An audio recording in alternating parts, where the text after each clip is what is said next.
realizing every day that you don't got this, that you get to get this is a hard concept, especially for a dude. I'm just going to go say it.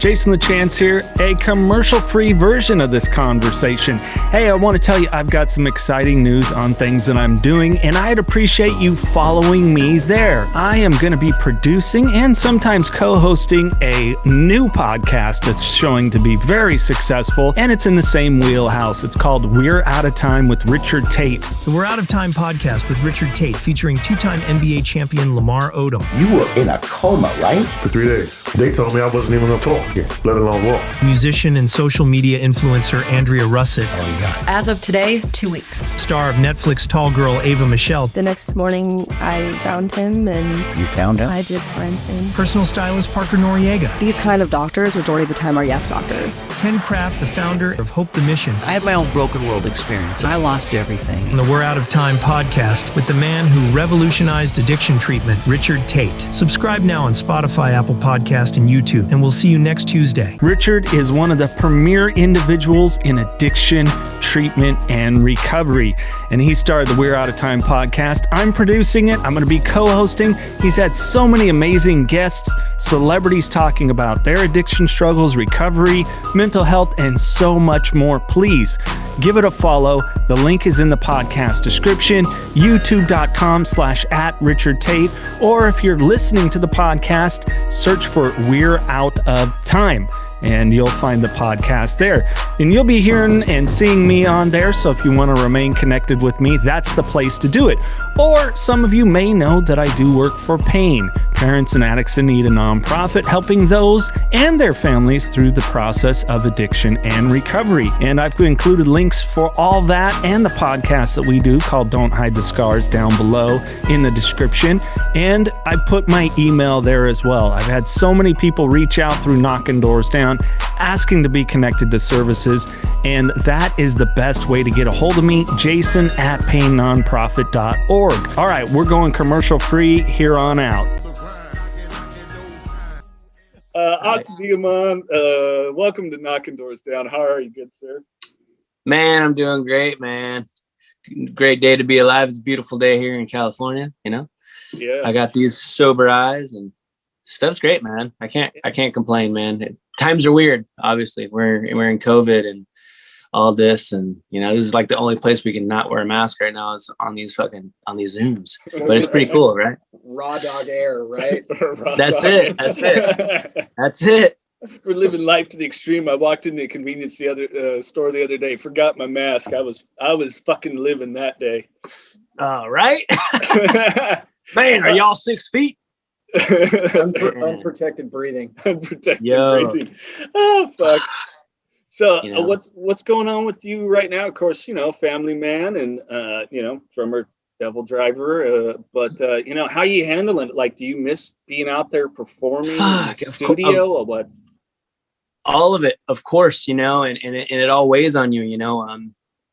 Right now, my best thing, you know, as an addict, alcoholic, you got to stay busy, stay moving, you know, and stay grooving.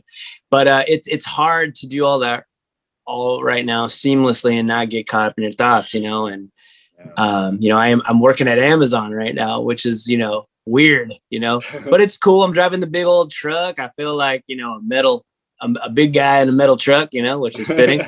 But and you know, I'm blessed, you know, these companies now, they're called DSPs. It's like a third party thing. That's how all these work. And you know, your boss can kind of be however they want with you. So it's kind of the perfect situation for me. Like, I got in there and I told him, hey, this is what I do. And I got lucky. He's like a big music guy. He's like, man, I've been to, you know, all these shows and all this stuff, you know. And so he's all about it. You know, he's like, hey, you know, let me know when you got stuff coming up, we'll work with you. And just let me know in time. I'm like, sick. Like, that's a musician. Yeah. Slip me some backstage, bro. Yeah. Let me embarrass you at your concert. No, I'm just kidding. But you know, it's cool. I mean, that's the thing to find for a musician is a job to come back to. You know, oftentimes young in my career, I was lucky. I always had my moms to fall back on, but dudes in my bands and stuff, they would they would be in their living situation and leave it all to go on the road and come back to like couch surfing. And, it gets grueling, the vibe, but anyways, to get back to what you're saying, I battle from day to day like the rest of us do. And I just kind of try to stay plugged in. I'm not as fluent as I'd like to be right now. My work hours just changed. So drumming has almost seemingly become a hobby, which sucks. So I'm thinking about pumping the brakes and telling dude, hey, 4 days a week instead of 5, cause they're 10 to 11 hour days. So, and they're right in the middle of the day. So I can't come home and play drums at 8 cause who the fuck wants to hear double bass at 8? No one. You know what I mean? I barely want to hear double bass at 8. You know what I mean? Unless I'm getting on a stage. But, so that part has been a little weird, and not playing. When you're playing in a band from 19 till I'm 37 now, and that's what and you've done it, and you keep graduating to these next levels, leveling up, and you play fests in Europe where it's like a sea of people you can't even see that far to, fuck you, we're doing nothing now. You can't do anything because I can't even breathe on you because you might have the shit, That's crazy. It's a crazy so you got to get back to grateful, like we learned in this whole deal. It's just find stuff to be grateful. Realize that I've done something this minutia of people will ever do in their entire life, and accept that if today was that last day that I ever did it, fuck, my life's been sick. You know what I mean? Yeah. And then overcoming all of this as well that we're here to talk about. Fucking nuts. So the inspiration goes way further than I ever imagined as far as that goes. But yeah, I'm still all over the place. Like my mind, like the rest of us, we're like boom, boom, boom, boom, off topic, all over, but try to just keep some sanity and talk myself off the mental cliffs, I call them, Mm-hmm.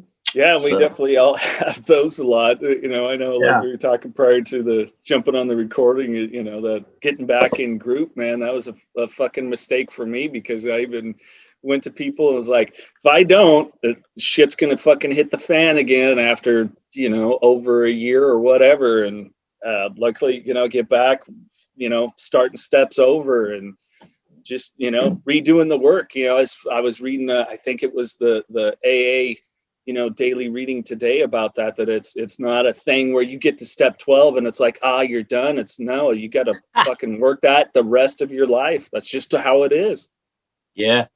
Yeah, and that's easy to forget too. It's easy to take your will back and get back into like, man, I got this now, man. It's like realizing every day that you don't got this, that you get to get this, is a hard concept, especially for a dude. I'm just gonna go say it because we're dudes. Who the fuck? I mean, you could have never told me 4 years ago that talking to other addicts that have done crazy shit and getting vulnerable and talking about our feelings was going to help me out. I was just like, that's just going to make me want to go buy a sack. What are you talking about? That's not a thing, but it is. It's totally a thing. Yeah. Well, let's jump back to young Austin, man. What were you like as a kid? What was growing up? 'Cause you grew up in Orange County area? Dude, I flipped all over the map. My mom, I didn't really know my mom and dad to be together, although they were together for the first 3 years of my life, and then they split. But my mom always managed to keep my father around because she didn't want me to be without, and he wasn't, I don't want to say he's not capable. Everybody's capable, but he didn't kind of have the push through to make it happen on his own kind of thing. And she sensed that. So she always kept him in the mix, God bless her. And, then my next stepdad came into the mix, which was my brother's. He's my brother to me. He's always going to be my brother, even though he's not from my dad. But so it was when my mom found him, it was me, my mom, my dad, and then my stepdad. And then my stepdad had a kid, my brother, all living together like some fucking TV show shit. Brady Bunch. And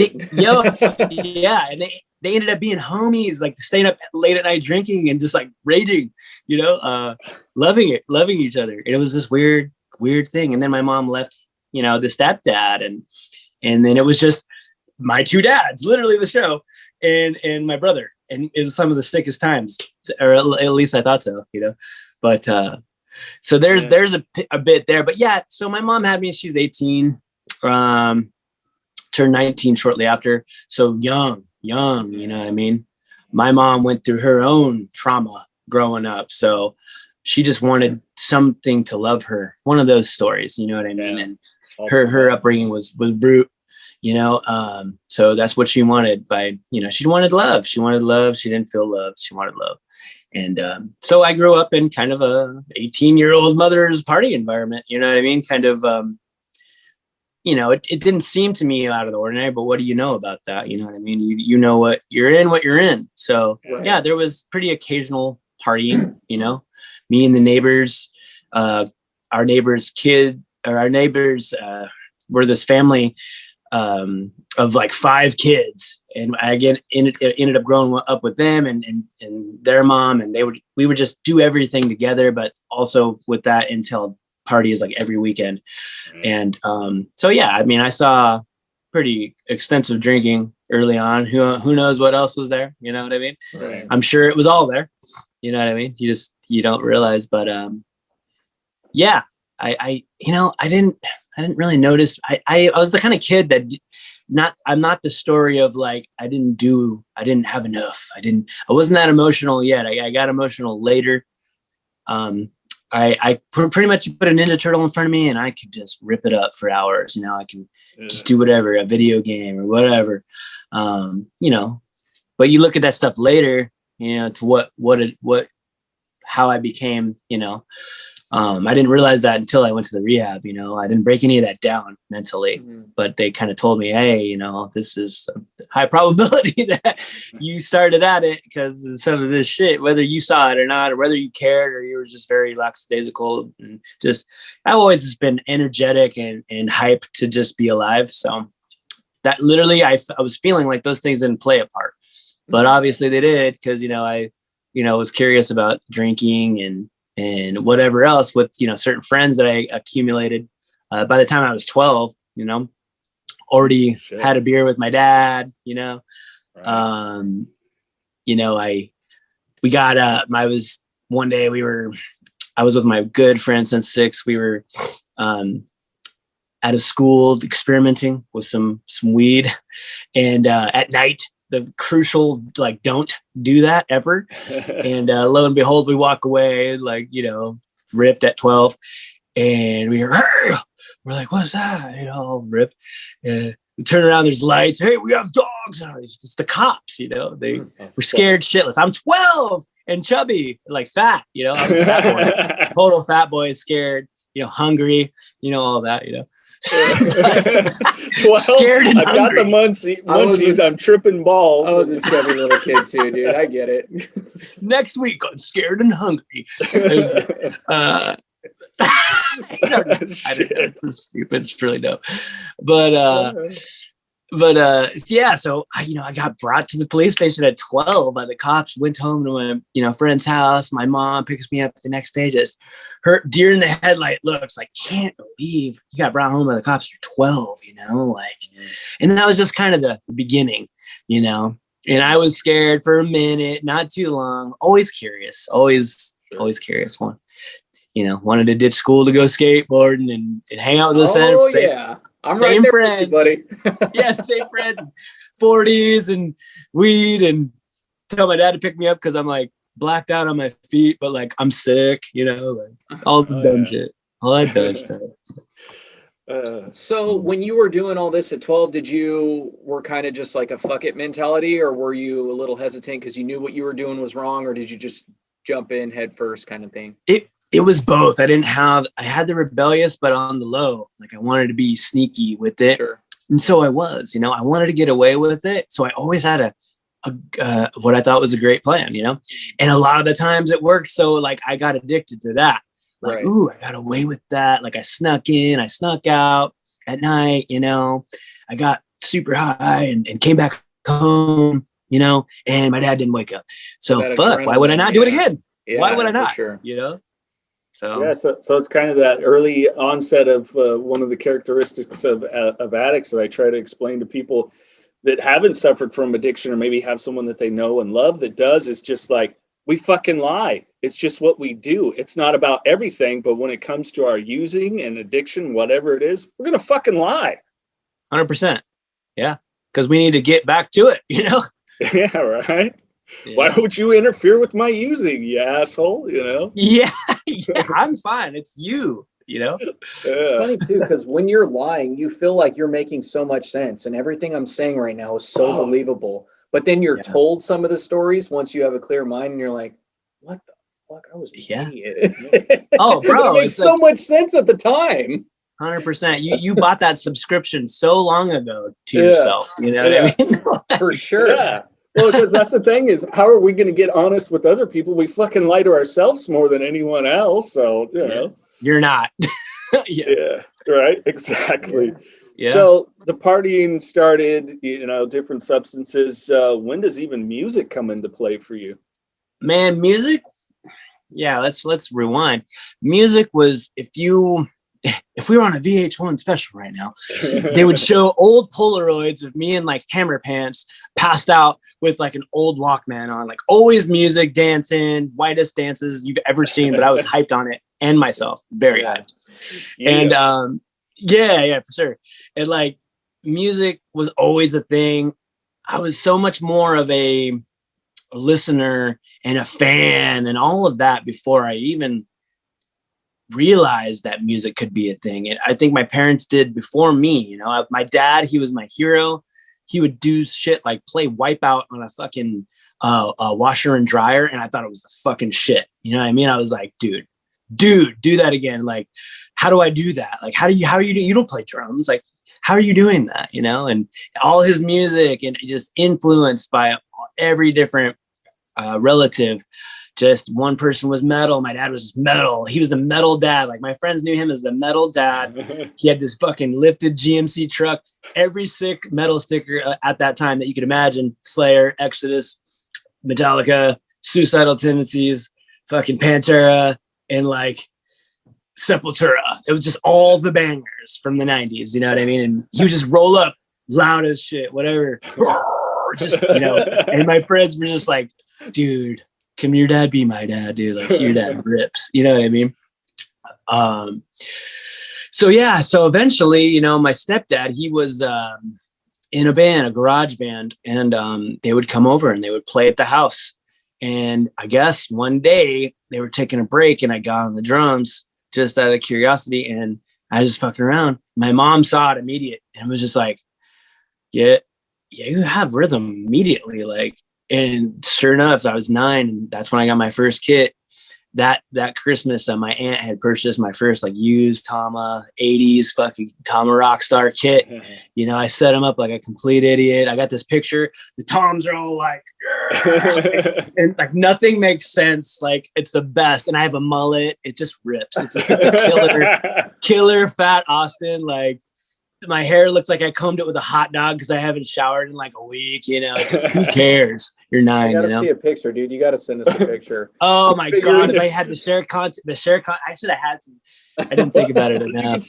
We'll plug it in the video for the YouTube so people can see it. Love it. Oh, yeah. I got him. I got it on deck, dude. Just the Rolls Royce too, man. They're great. Well, everybody's got to start somewhere. Wow. Apparently I needed to start with a haircut that looks like I brushed my hair with a hot dog. Oh, shit. So once you got your kid, you just hit the ground running or what? Ish. You know, I played a lot. We made an infamous Mother's Day. I had braces. This Mother's Day video my dad made for her one day because we were all like, you know, split up at one point.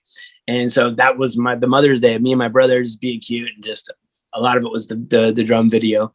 Mm-hmm. And yeah, so there's that. What were you saying? I blacked out. Hit the ground running. Hit the ground. Okay.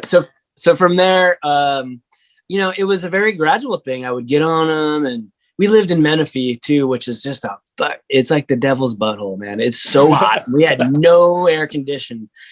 And so you'd play for an hour and you're just gassed, you know? And sure. Like I said too, like I played baseball. I love that, but clearly that's not soccer. Like I didn't like sports where you had to run constantly. You know what I mean? Like baseball was my avenue. Like I could still I could be Babe Ruth. Like I could smash the shit out of the ball and You get a chill between pitches. I get it. Yeah, I play first base. Yeah, exactly. Like, I want to move minimally, but be awesome. I mean, we're not animals here. I don't want to run the whole time. Give me fucking sunflower seeds and let me chill. Yeah. That's it, dude. But so slow. It was a slow progression, really. It was more just as a fan. And then my dad showed me this weird thing. I've still never heard it done, and I really would love to do this at some day. But he would make these mixtapes that were so sick. He would make his own metal mixtapes. And it's not what you think. Not just, he would make them like standard, like song after song, whatever you want it to be. But then he would, when CDs came out, so you had the old CD player, right, that had the 2 tape decks. Right. Okay. So you'd have a blank cassette tape, and you would play the CD, right? Okay. Oh, I like this riff. And then you do the whole, take the pause button off and record just the riff or the length that you want. Pause it again, maybe rewind it and play it, loop it, and then just have whatever in a row that you want. And so it would just be this sick collage of the slammingest parts of songs. I'm like, this is the shit. And I would get so into that. I would 7 hours and shit. And I've still never heard anybody make a metal mixtape like that. And it's killer. I mean, I'm telling you, we could get mint vintage and just go back on that shit, and it'd be some new shit. But that got me really into it. And then finally, about middle school, I moved from Menifee to HB, and I was like definitely my fattest and definitely my most insecure. Sure. And that's when I decided, let's get me into band. My mom was like nervous that I was going to go a bad route. So she wanted me to get reconnected in sports and this and that, get some core group of friends. And so I met some of my lifelong friends in there and did band, total jokester. But like our conductor or whatever, he saw this just light in me and would hype me up. It was like, dude, you got some stuff naturally. And he was just always telling me. So that hyped me up, And I wasn't even really playing kit still at that point. Like, not a lot. You know what I mean? I was kind of in the rafters. I busted out once in a while. And like my mom would demand, hey, play it for Aunt Linda or whatever. You know what I mean? Just, okay, motherfucker. Get him out. Yeah, exactly. Yeah. She probably hates this. It's all brutal. But then, finally I get into high school. I do marching band and really learn some shit. Like, some notes, you know what I mean? And then the first Slipknot came out, and that got the kit out. That was like marching band plus some more things, the double, like I've never heard such aggressive, like there was Pantera and I loved it and all that. But that really made me get the kit out. And I instantly realized all the drumming that I'd been doing through band and now through marching band, I was like a fucking completely different player on the kit. The ideas were just flying out, and I was just like selling by the minute on the drum, not even by the day. It was just like, just constant ramp up. And then I got the double pedals, and the rest was just like, I was hooked, I was hooked. I can only imagine. I unfortunately never went the band route. My brother got in some trouble. He had the big Tommy Lee hair and everything else. I'm a little older than you, but when I did try, and it's like, I remember a buddy of mine's like, all right, so this is a double, this is a paradiddle. It's like, oh fuck, all right, never mind. I'll just do radio. Forget it. Because that shit's fucking crazy, So yeah. Where you are now may not be where you came from. The choices you make today may spiral out of control or spin you in the right direction. Discover a riveting, true story of how Carlos Vieira nearly destroyed his life and lived to tell about it. Stand up, stand firm, believe, make it happen, and live through the madness. Knockin Doorz Down along the way. And don't miss others telling their powerful stories on our podcast. Visit kddmediacompany.com. When is then, kind of the, you mentioned about 12 getting busted, but now we're at high school era age. You're in Huntington Beach, did you say it was? Yeah. I went to Edison High School, yeah. So when did kind of the substance use start to come back in? Did it ever go away? Well, so I never got into the harder drugs until right out of high school. But I did find this certain friend and friends through that friend that, he was like the 2 years older kind of guy. and we just all thought he was the shit. He was, good looking dude, pulled all the chicks, and I not so much, was insecure, and like 240 pounds, like no shit, like a big dude. And but we like vibed. We vibed on music. We vibed. We just had that connection. He was actually kind of dorky, and then he met my dad and me, and he became more confident because of the vibe, I think. But he was the same guy that got us all the little core 5 people into smoking cigarettes, smoking weed, and then eventually doing speed and stuff like that. That was the main thing for me. It was the demise, the drug of choice, I guess. But that happened like out of nowhere, actually. When I was like 18, like Christmas Eve or something like that. When I was 18, it's the first time I ever did it. And I was with this certain friend, and I guess he had been doing it for a while. I had no idea, because when you don't know, you don't know. You don't know what it looks like. And if you have like-minded friends like you, and they got all this energy, how is it going to look any different to you? You know what I mean? Yeah. You don't really realize. But yeah, he had been doing it for a while, and I guess now that I can visualize and conceptualize it now, is like there's a point, and you could probably agree with me, that like the misery loves company thing, he probably just couldn't help himself anymore. So one day he just busted it out, like the pipe, and I'd never seen anything like that before. And he's like, dude, you need to try this. You know what I mean? And I was really vulnerable at the moment, and just really drunk, and there was women, and I didn't want to look like a bitch, that whole thing. Sure. Dude, just one, and so I did, and then it turned into like 20. And then I go home that morning, 6 a.m. to my mom's, and I'm in this truck hearing this band Cryptopsy that I like love now, and then I didn't even understand it until that night for whatever reason. And I'm bumping it so loud in the driveway of my house in my 64 Chevy truck. And my mom comes walking out like, what are you doing? I'm like, Mom, you gotta hear this shit. It's fucking blowing my mind. I just identify with it. And she's like, oh my God, you're on the shit. Like, she just called it out. You know what I mean? And it was wild. Like, although when you're doing that the first time, I feel like you're on top of the world. So like you could push that right. It's like, even though my mind was like, oh my God, at the same time, I was just able to sell my shit. Like, you know what you're talking about? I'm just in it. I'm into this. You know what I mean? And there's just that whole vibe, and come to find out later, she had done plenty of experiencing of her own. I mean, she was born in the 60s, they did everything. They did everything. Yeah. Mm-hmm. So, that was the beginning. And then that was the beginning of her worry for the next jillion years on and off. You know what I mean? Yeah. Well, yeah, because at this point, if I'm doing the math right, your mom's only about 32 years old when you're 18. So she's still a very young woman. And yeah, exactly. So shit, that's my age now. Yeah, if I were to see a kid all in my driveway at 6 a.m. blasting music, your son, pupils the size of pennies, I'd be like, you little motherfucker. Johnny, son of a bitch over here. Get in your ass, little junior son of a bitch. Where's that asshole that gave you that shit, Exactly.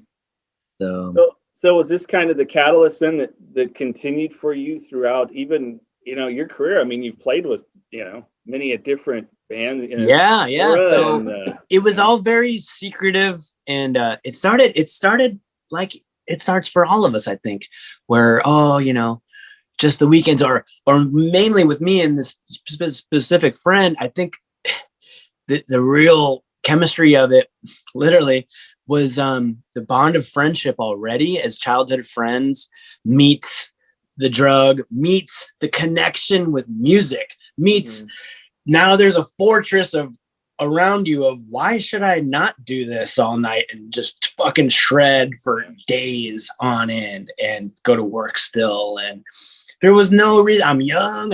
This is what you do. And certainly if you play metal, you do all this and you do it hard and you brag about it, to those that accept that kind of thing. Man, I was up for 2 days and then I played this show. You know what I mean? Like nuts, right? Like that's the shit we learned from some of our, our examples. Yeah. But that was the vibe, you know? And yeah, I was somehow able to keep mostly it under wraps, and kind of actually it was the opposite of what you would think. Like I'd be able to go on the road, and that would be like my now I can just do the things that are acceptable and not do the other.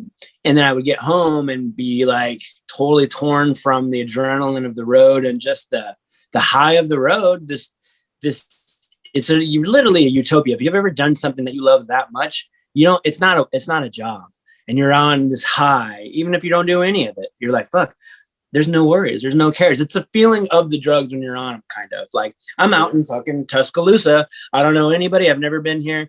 And I feel at the most peace I've ever had because I have no responsibility other than to go rip tonight, which is something I love. So it's just this, you know, and I was missing that when I come home. So I would go out and hide. And then, you know, the process, you hide from those that love you because you're ashamed. And you know, you think that's what they need is to you to just be away. That's helping them, right?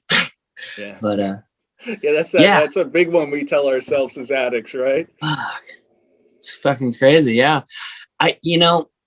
So that was the process through my first band, Bleed the Sky, and then, you know, Chimera, and then at the beginning stages of Devil Driver, you know, I would come home and just, you know, convince myself that I was depressed or bummed and use that as the catalyst, you know? And I'm so blessed that I have made it through the mist, you know, and that I get opportunity. I was so afraid to think about how would I ever talk about my shit, you know, like this, especially in this kind of light as well. But it's like hindsight is that this helps a lot of people, you know.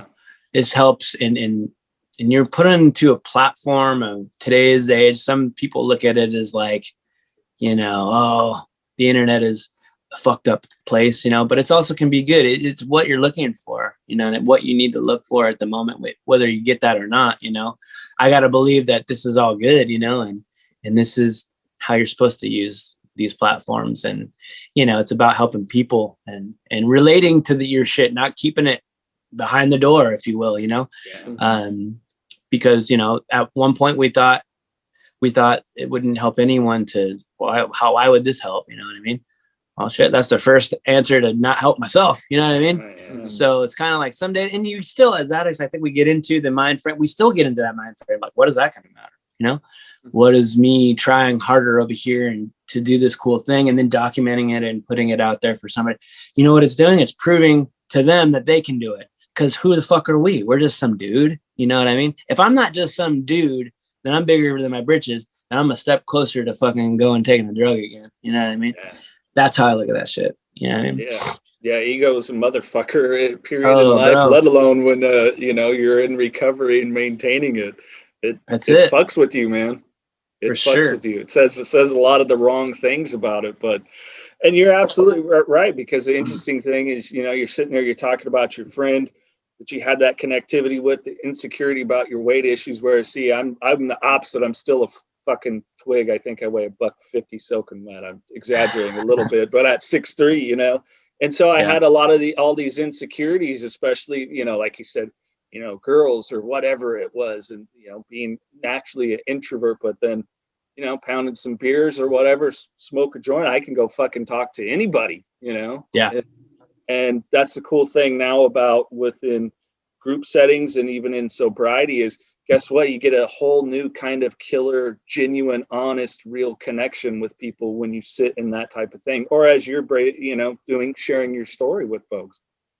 Absolutely.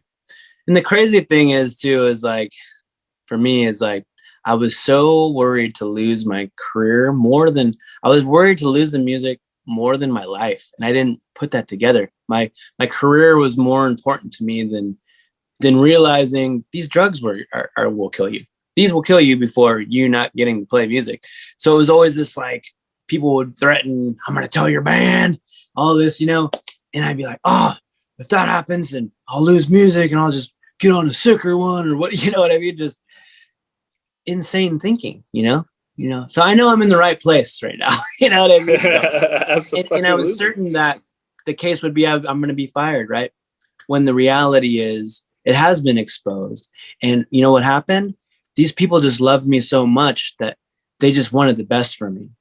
They wanted to make sure that, and I'm like that. I'm a fear-based person. That's what I learned in rehab. I'm a fear-based person. I exaggerate everything to be worse than it is way before it's even there. I just create it. And it's not even a thing. And it could be for good shit, like goals, like get intimidated by those goals and be like, fuck this, I'm going to go out and views because I just can't handle how intensely awesome that's probably going to be if I put in the work. You know what I mean? Like it's crazy. It's totally crazy. So where do you think that fear-based thinking kind of generated from? Do you think it was kind of the you know, some of the interesting situations of, you know, your home life growing up, or did you ever do any work on that? Of course. I think too, there is a battle of early success. Sure. You know, I think when I was young, I don't think I've always done music for the right reasons, right? Because I love it. Mm-hmm. And I think if I was just on this earth by myself playing drums, there's no way without validation that I would continue to do it just because I love it. I need you to bob your head and smile and be like, fuck yeah, that's the part. Now I can move on. Now I know at least one person gives a fuck about that. So now I can feel like, okay, this is cool. You know, because it's a very selfless thing for me. It's not about me. It's not about check out my dick and look at this fucking cool shit I can do. Fuck that. That's not what art's about for me. It's about giving it back to other people. You know what I'm saying? For me, you know, everybody has their own take, but mostly I think we all got something to give back to the world. And that's what it's about. Finding selflessness and happiness so you can be fulfilled. You know what I mean? But yeah, dude. Yeah. Do you have anxiety by any chance? I think I do a little bit. Because when you talk about the fear-based thinking, that's what I have as well. And I have crazy anxiety. So I was wondering if those two kind of one triggered the anxiety. I think so. You know, I don't either promote or not promote like people that have anxiety, like taking something. For me, it's just, I'm not to that point yet where I have considered it, because I don't want any kind of, I'm just like that. I'm all in or all out, you know, that's just and that's good. So, that's how it should be. You don't need stuff. I mean, you don't want to have to need stuff to rely on it to calm your anxiety. So my suggestion to you is, if you feel it coming, or you find your zen, if you will, you know, whatever calms you down. For some people, it's cleaning. For some people, it's taking a drive or something. Nip that shit in the bud, because it can get worse. And that's when, you know, abusing Xanax or Valium and all that shit can come in. So that's what I had thought of when you'd said that. Because I have seen it work, you know. Sure. But when it's like you gotta go to the doctor's opinion route, right? It's like you have to take the suggested amount and not like make your own prescription, because that's kind of like a relapse, however you want to look at it. But that's like, if you're prescribing that, to me, that's like kind of a relapse. It's like, absolutely. That would be any of my kind of fear, is struggling, you know, with the aftermath. And that's why I don't do it, you know. Yeah, depression. It's like, next thing I know, I'm sitting there popping, you know, excessive amount of pills, making up a lie that I accidentally knocked them into the sink while pounding a 30-pack with them, and, you know, over the course of the day. So it's like, and for me, with my thinking and my just gratefulness to have found a program and a higher power that I understand and all of that, I'm just so grateful for all that. I couldn't imagine having another run in me. That scares me the most. But what's very compelling to me is going to the meetings. And it always reminds me, when I go to a meeting and somebody's relapsed after a short amount of time, after a long amount of time, how powerful and rad the program can be. You know what I mean? I look at it like, I say this sometimes in a share, but like the program has formulaically became like another father figure or woman or a mother figure in the back of my brain, that like when you're young, you don't have the ability to like right from wrong yourself. So you hear your dad or mom, if you had a good mom or dad, and you kind of hear that in the back of your voice. Now I hear this shit, you know, like, nah, dog, it's not worth it. You're not going to want to fucking fest, you know, it's all the things, you know what I mean? Just call this motherfucker, joke about it, do the things, and it'll subside, man, you know? Yep. Yeah. So what was the point of rock bottom for you?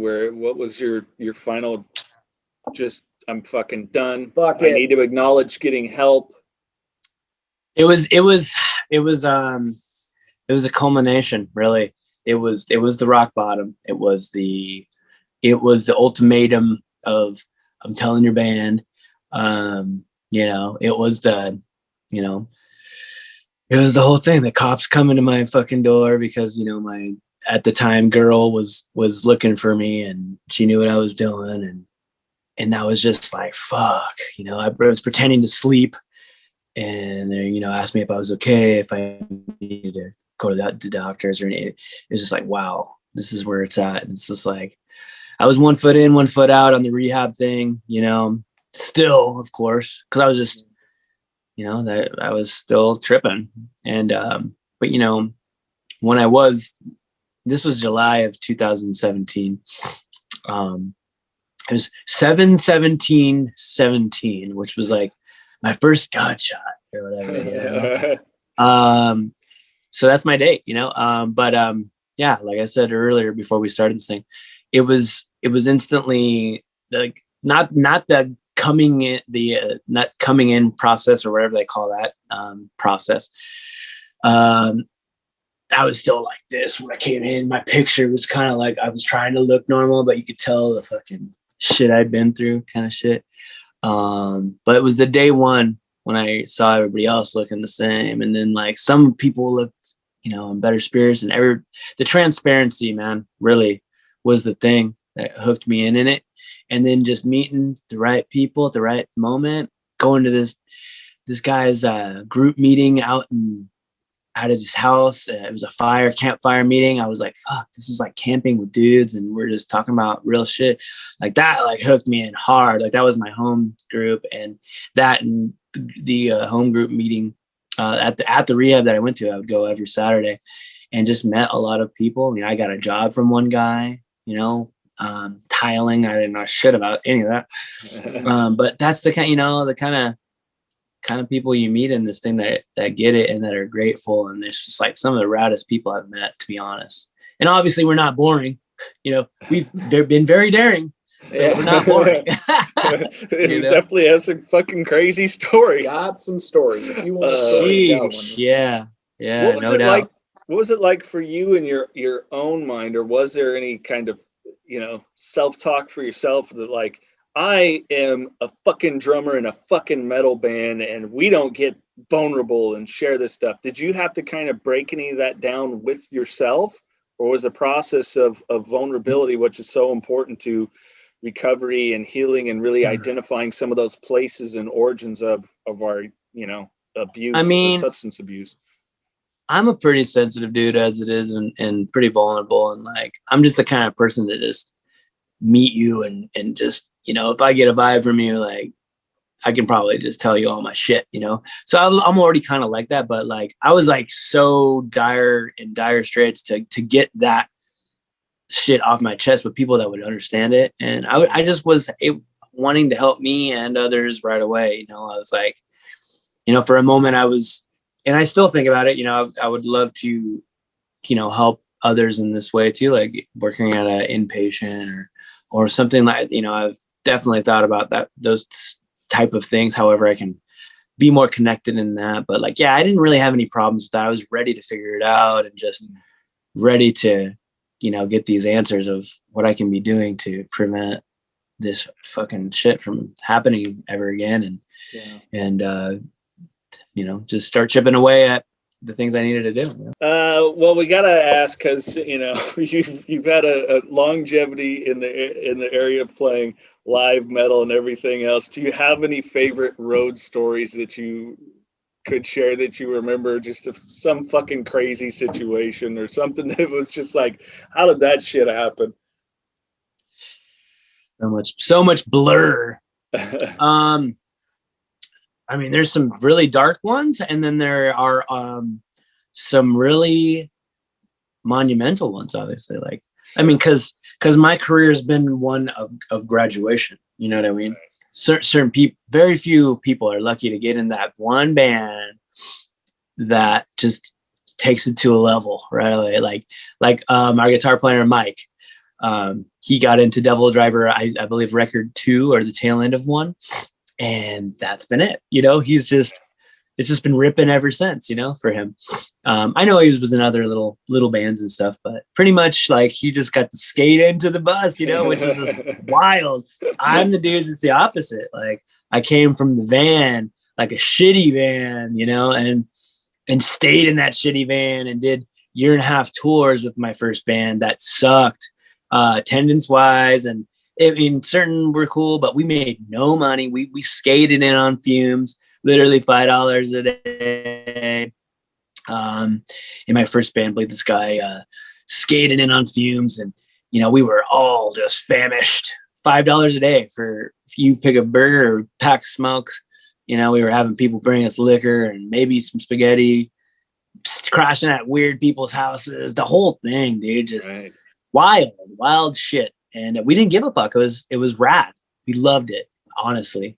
Did we miss money a little? Fuck yeah, you know, burned all our bridges, asked people for money just to keep us out, and people did it. You know, one dude bought us a van, you know. He passed away from our disease actually not that long ago. But yeah, one of the dark ones from that era. I believe this guy, our guitar player, he was always sick. He was the business guy of the band. Really, he was the reason why the band ever got signed or anything, because he was just so much on the business, like great guitar player and all that. But some of the rest of us wrote a lot more, you know what I mean? But he was just business, like just sell a ketchup popsicle to a woman in white gloves business, you know what I mean? That shit. And he would get us our first show ever. We'd only been a band and had 4 songs. Our first show ever was a sold out show at the Galaxy out here. When it was called the Galaxy, not the Observatory, in Santa Ana, with Opeth. I don't even know how that happened. You know, he just got us opening on that, and we were not great. You know, it was crazy, but you know, and he eventually did all our booking because our manager blew. But anyways, this dude, day and night, 2 packs of smokes, McDonald's diet, whiskey. I think he was taking Vicodin as well for back pain, from, you know, all that. And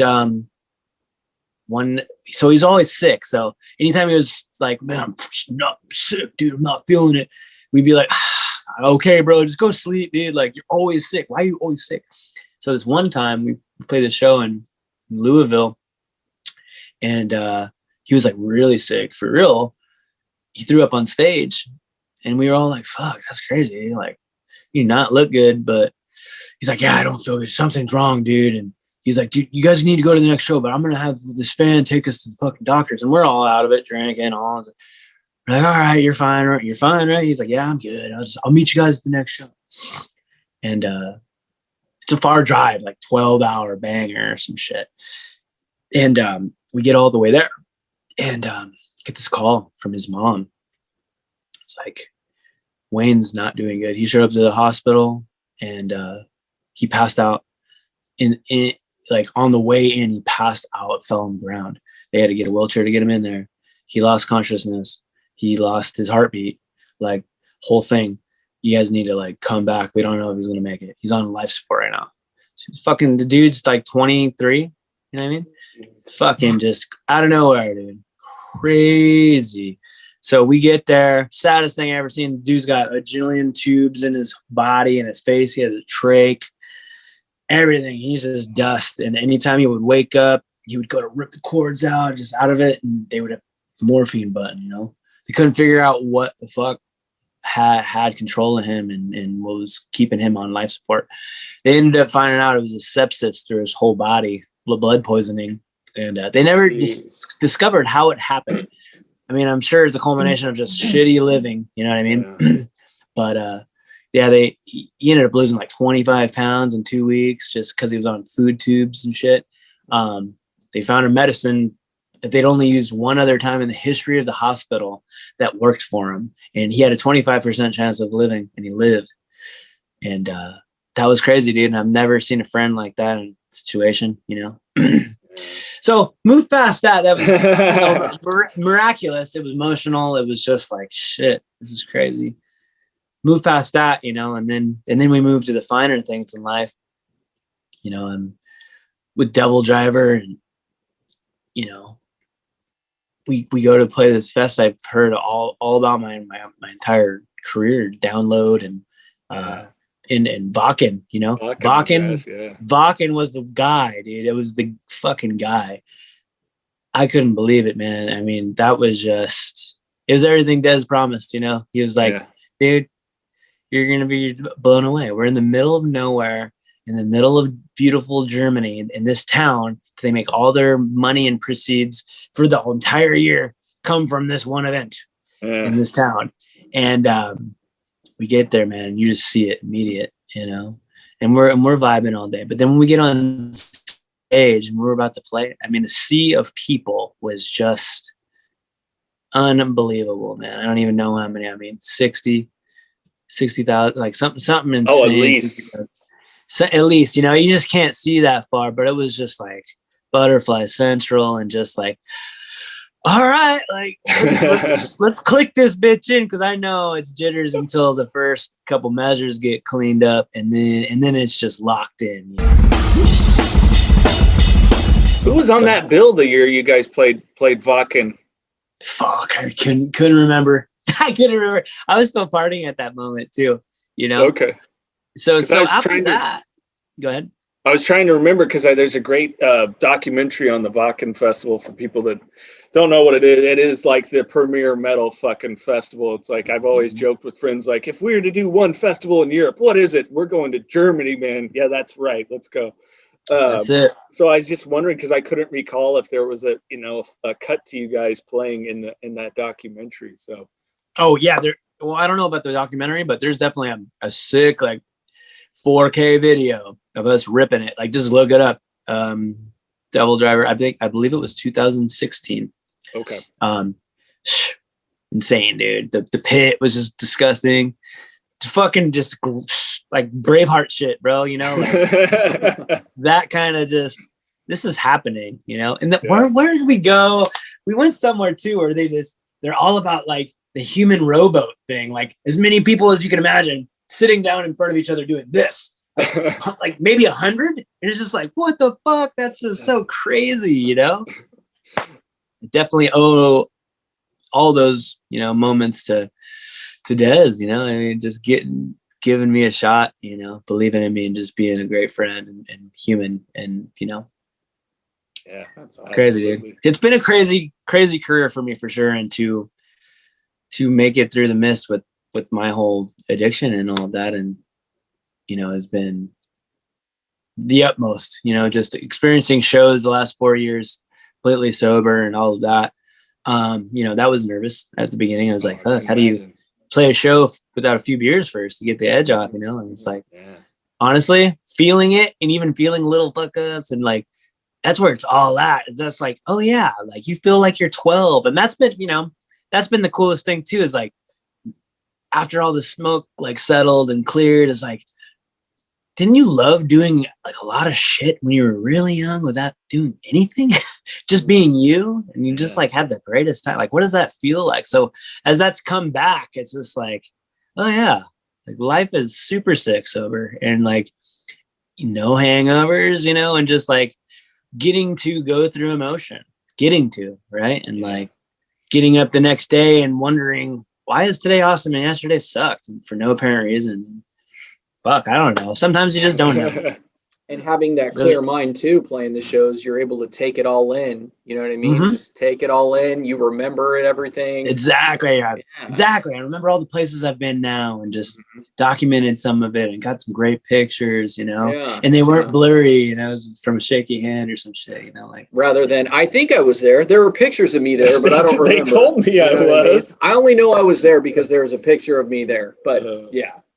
There's a ridiculously, I could look at it and laugh now because it is really funny, but it's also like a checklist. Like, I was on a video, you know, Chimera, the first big fest thing I'd ever done in Australia, Soundwave, before it dissipated.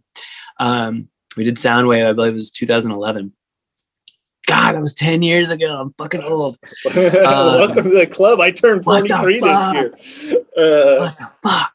But Vinnie Paul was in the video, you know, Chad from Hell Yeah, and just a lot of people, you know, from bands and shit were being interviewed, you know, but we're all smashed. Right when the video starts up, I am so noticeably like just blacked out on my feet. I'm like, and I'm just like, wow, bro, like you are shot out so hard. You know, I was that's what I'm talking. I'm like, wow, what a great look, man. I was so cool. I was badass. Oh shit. I was totally badass. Well, Austin, we like to give the guests the last word of encouragement, but before we get to that, we do some fun questions here for you, random questions that we're going to fire off your way. So just answer them with fun. Go ahead, Mikey, you're up. All right, let's start with this one. If you were stuck on a deserted island and you were able to take one movie and one album, what would that be? Oh, shit. I know, right? Wow.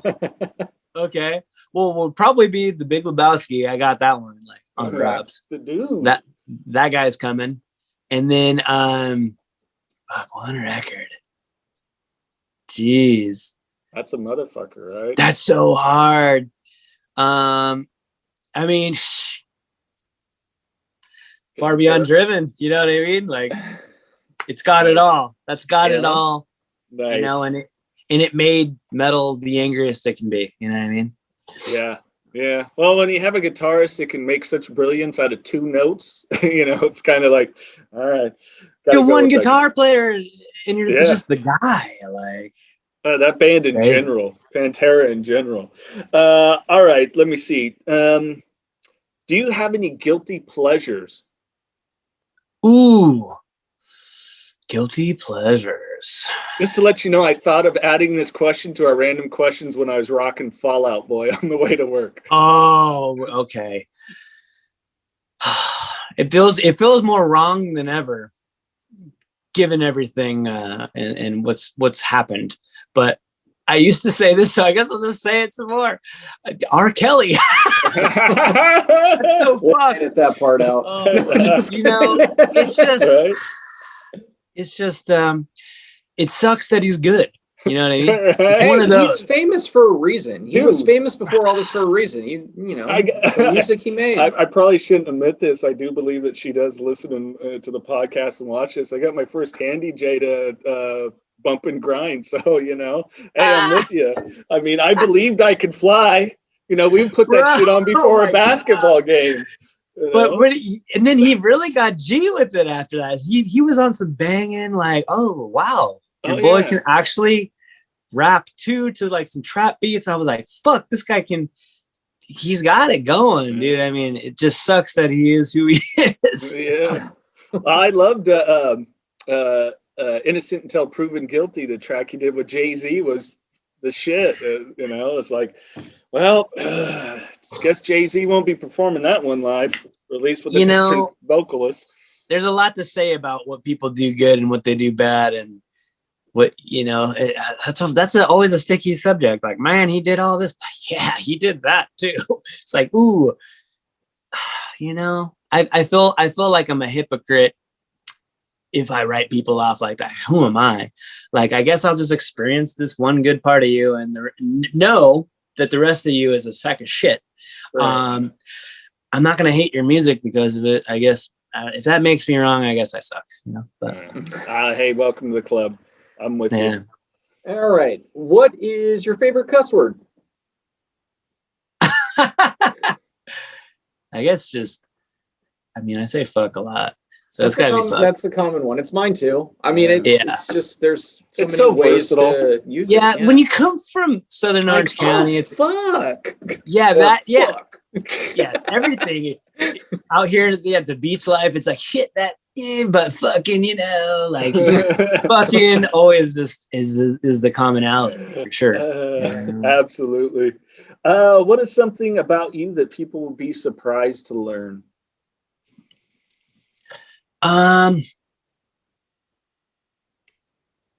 Shit. I would say there's a few. Am I just one? I throw a few out if you want. All right.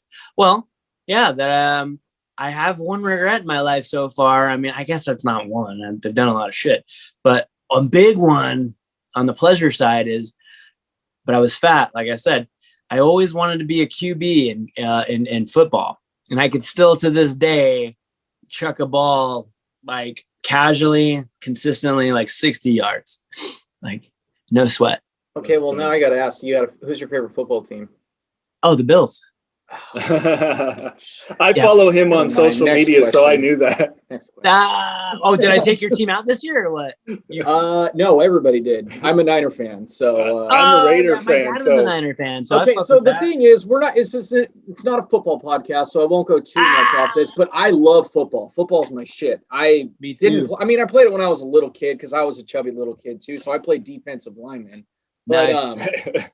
I'm obsessed with football. In the 49ers, I am diehard. I have been. My grandparents had season tickets at Kezar Stadium all the way to Candlestick. My dad took them over. He and I later split that. Then they moved to the new stadium. So we got a history there. And the Niners were so humbled from last year.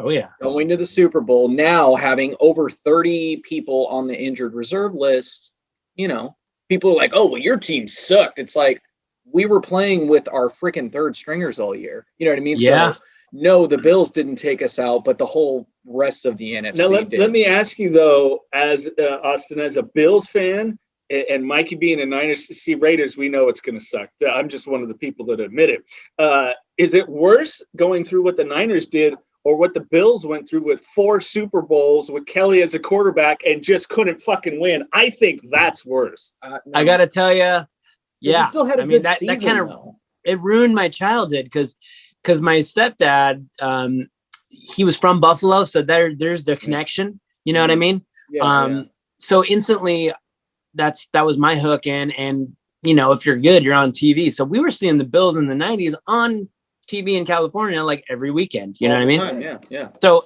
without fail, every weekend I was getting to see the Bills. So every year them losing was just like unbelievable. But also I think that's what kept my shoes in, and I'm all in, because of that heartache. I'm like, well, I'm not just going to turn my back on it. Don't get me wrong. I have an LA team too, or a Cali team, because I get to have one, Sure. But they're no longer Cali, but it's the Raiders, Yeah. It's the Raiders. I'm with you. Raiders. Yeah. No, Raiders. I got you. You're up, Mikey. Fuckers. Niner gang. Let's see. No. Suck it, Mikey. What's your favorite hobby? Because I know you said that drums turned into a hobby just with your job and stuff, but before that, like that aside, what would your favorite hobby be? Working out. I mean, I would definitely say working out. Lately, I've been more in that than drumming, unfortunately, and I got to figure that out. I'm gonna have to figure that out because I just do. But I've been super into. I mean, because I weighed 240, like I said, and slowly through the years, I've found a way to keep off at least the 40 pounds and be no heavier than 200. I told myself that's not going to be a thing. Sure. So I've kept that way somehow. But I've always, since I lost the weight, I was an avid. I would run and work out. Not more running than working out. Running and drumming alone just wiped weight off. Sure, and then I learned about eating. And recently, my new eating habits are like my favorite because I get to eat a lot. And weirdly enough, there's so many bullshit ads and the things that all this stuff like tricks people into like, and then they give up, because these people are like, I'm like got 8-pack and, I eat pizza and I look like this. But the thing is like they do that once a week, right? It's like you're working out 5 times a week. You know what I mean? For sure. And you've been doing it for a long time. That's what they don't tell you. They want you to buy their shit and they want you to buy it now. So the idea is for me is I know all that now, but the new shit that I do is very science-based upon my body, and it's what they call like the macronutrient diet, right? Mm-hmm. And so I consume a fucking amazing amounts. Like, so what I do is I consume I weigh about 180, 182. So I consume that amount in protein in grams a day. Okay. And then 200 grams of carbohydrates. And then 70 grams of fat. That's my makeup for my height and my age and all of that. And then I work out 5 times a week, but doing that daily and really calculating that, you're like, some days I'm like, fuck, I haven't eaten enough yet, but I'm fucking gotten a lot in. This is crazy, Yeah.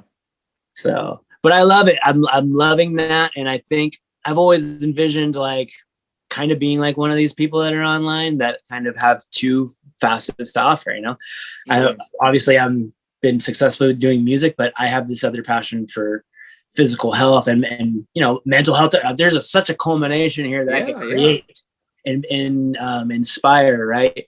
If I just do it, you know, just chip away at it daily, you know. Right now it's been tough because of all this, and it's been hard to just get back in that mix, you know. I just felt like a ghost, kind of, you know.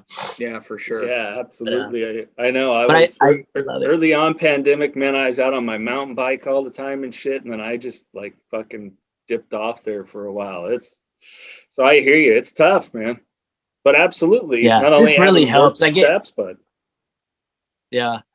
super pumped when I get connected in this too, and like you get just re-inspired and like, you know what I mean? But I know me now, so I can't get too over, you know, because I'm overzealous. I get too grandiose, right? That's what we do.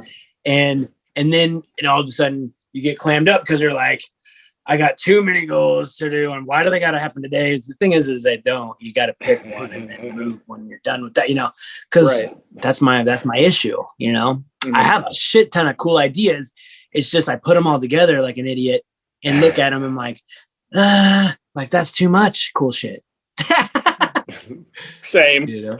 Yeah. All right. This is always a fun one. If you could have dinner with just one person, living or not, who would it be and why? Oh my God.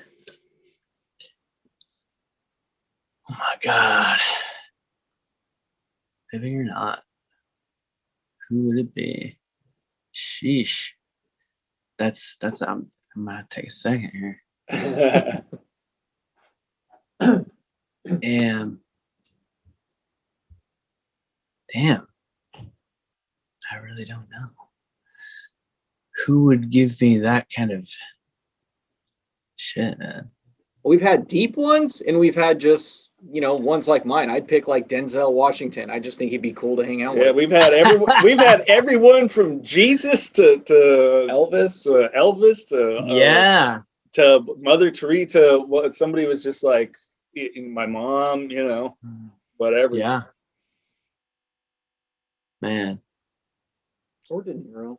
I'd have dinner with De Niro. You're gonna have dinner with Bob? Mm-hmm. You're gonna have dinner? Or Al Pacino. Pretty much anyone who's been in a Scorsese movie. Yeah. This one really got I don't know.